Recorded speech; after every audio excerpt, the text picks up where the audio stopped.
The Newsday continues here on One News Now. I'm Sean Yao.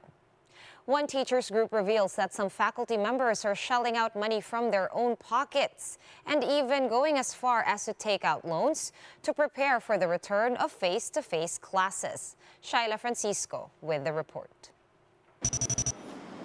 In 2 weeks, Mayamot Elementary School in Antipolo targets to start face-to-face classes for grade 6 students. That's why teacher Arlene is now busy preparing her classroom. But she says the fund given by the DepEd to the school is not enough. Aside from pooling together donations from parents and their barangay, she admits shelling out some 3,000 pesos for the classroom. Pag talagang mahal mo yung ginagawa mo, mahal mo yung pagtuturo mo, parang di mo na rin iisipin kung magkano yung nagastos mo doon sa classroom mo. However, it's not just teacher Arlene. The Teachers Dignity Coalition reveals that some of their members are even resorting to taking out loans just so they can comply with the Education Department's condition for in-person classes. And worse, nangungutang yung ilan sa ating mga teachers, no, dahil syempre alam mo yung pera naman kasi para sa pamilya yan no, bilang na yan no. Hindi na natin yan na pwedeng bawasan no. The DepEd has allotted 977 million pesos for the maintenance and other operating expenses of DepEd schools that will resume physical classes. But the group says this is not enough. We can volunteer, no? Huwag naman na makasanayan kasi baka na exploitative na no at tumagal exploitation na ito. Hindi na ito volunteerism. The DepEd responded to the issue, saying that money spent for classrooms beyond the given budget may be reimbursed. Kung mayroong nagsasabi na sila ay nangungutang, ang sabi namin isusubmit yung mga resibo nila para sila ay ma-refund sa kanilang sinasabing personal na gastos. Isubmit nila yung kanilang gastos at tingnan natin kung anong magagawa natin. Some 17,000 schools are conducting face-to-face classes, while some 22,000 are getting ready to follow suit. Shaila Francisco, we are One News. President Rodrigo Duterte is pushing for more house-to-house vaccinations as 27 million COVID vaccines are set to expire in July. Mobile journalist Pamela Vasquez with the details.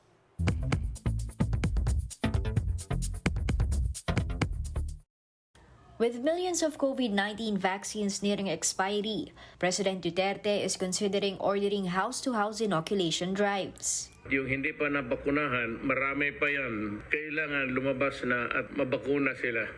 That's after Presidential Advisor for Entrepreneurship Joey Concepcion flagged that there are 27 million doses expiring in July because take-up for booster shots has been very slow.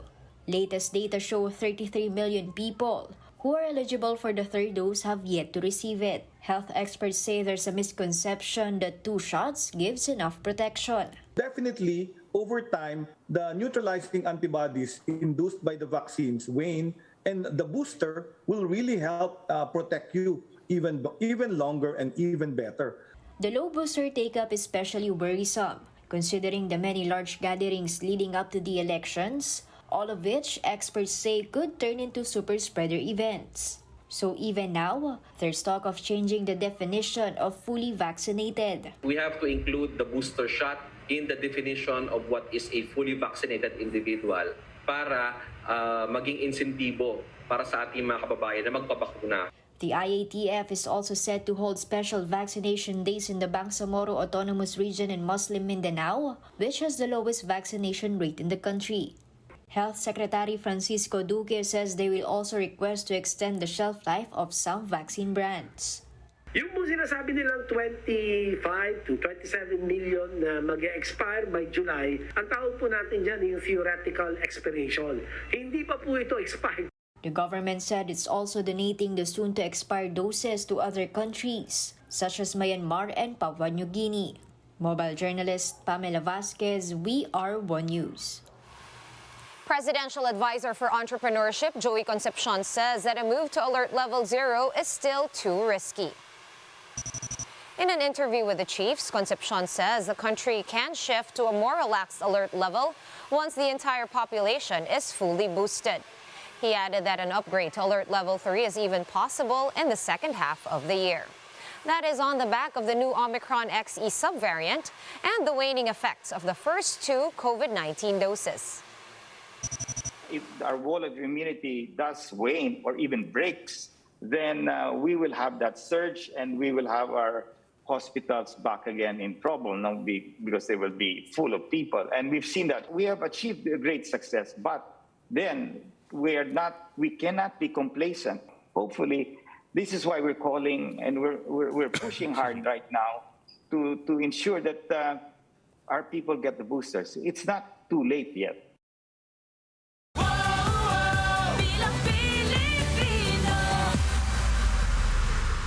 One political analyst says that Bongbong Marcos may already have peaked, at least in terms of survey numbers. De La Salle political science professor Julio Tihanki said the latest Pulse Asia survey is now reflecting the dramatic twists and turns of the political terrain in the past weeks. He said the survey results are showing a groundswell of support for Robredo and a slowdown for Marcos Jr. Speaking to The Big Story, Tihanki said that there are several reasons that could have contributed to the decline of support for BBM. Well, obviously, for a combination of factors, first and foremost would be the unanswered issues like the estate tax and other controversies, and perhaps his refusal to attend the forums and debates. And this is reminiscent of how FPJ lost the election in 2004. FPJ's refusal to attend the debates and forum allowed GMA to catch up with his number and eventually use state machinery to win the election.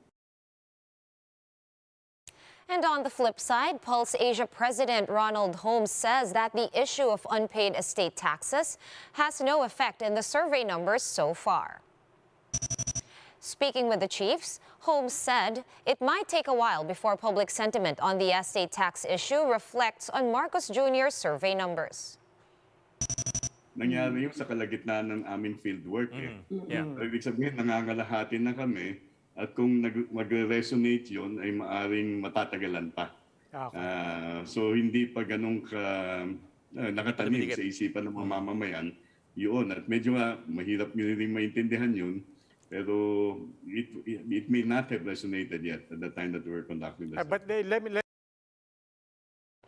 Meanwhile, Pulse Asia Executive Director Ana Tabunda told 1PH sa Totoo Lang that the 4 percentage point drop in BBM's numbers is, quote, insignificant. But while Tabunda said that the 9 percentage point increase in voter preference for Robredo is noteworthy, she also said that there is a long way to go before her numbers catch up to that of Marcos's. They really have to have a larger increase because the gap right now is 32 percentage points. That means just to be statistically tied, the voter preference for Leni Robredo has to increase by 16 percentage points at least. And the voter preference for BBM has to decline by 16 percentage points at least, just for the two of them to be statistically tied.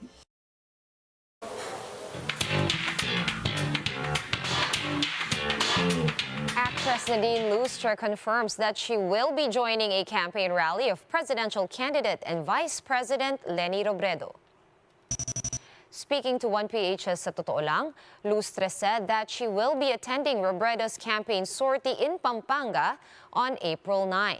The actress clarified, though, that there is still no confirmation that she will be in attendance at the Pangasinan leg of the campaign. Lustre has earlier announced her endorsement of Robredo, saying she is willing to support the vice president all the way. Yes, confirm na po. Actually, sa April 9, nasa Pampanga po ako sa rally po ni Madam Leni. So, magkita-kita po tayo doon. Grammy Award-winning songwriter Ed Sheeran has won a UK copyright battle over the 2017 hit Shape of You. The details in this report by the Associated Press. AP Showbiz Minute.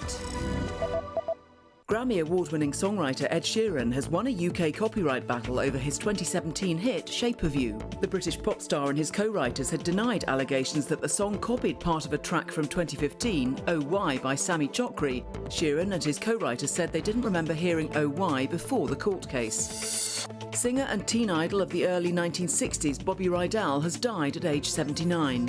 Rydell died of complications from pneumonia Tuesday.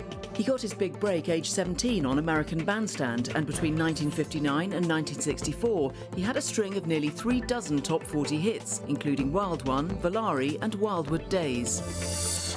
Mickey Mouse will soon be able to hug again.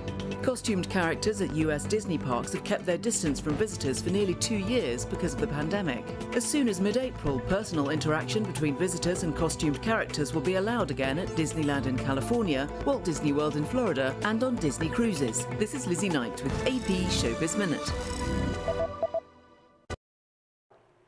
Let's now take a quick look at some of today's headlines. Voter preference for Vice President Leni Robredo jumped based on the latest Pulse Asia survey. And in preparation for the Holy Week, the Quiapo Church is modifying some of its traditional practices to prevent the spread of COVID-19.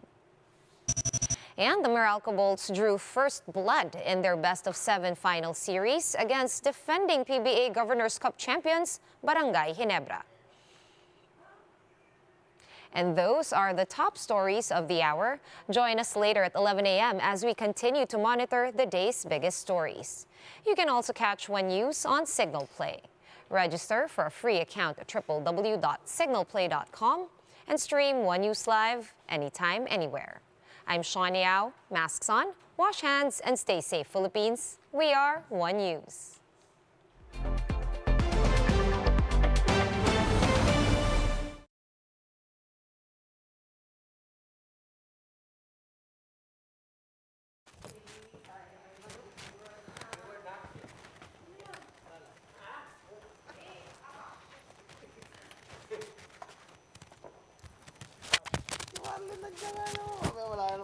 Shit. Ay, okay lang. Gagamitin ng politics yan. Politics to eh. Oo. Walang lamisa eh.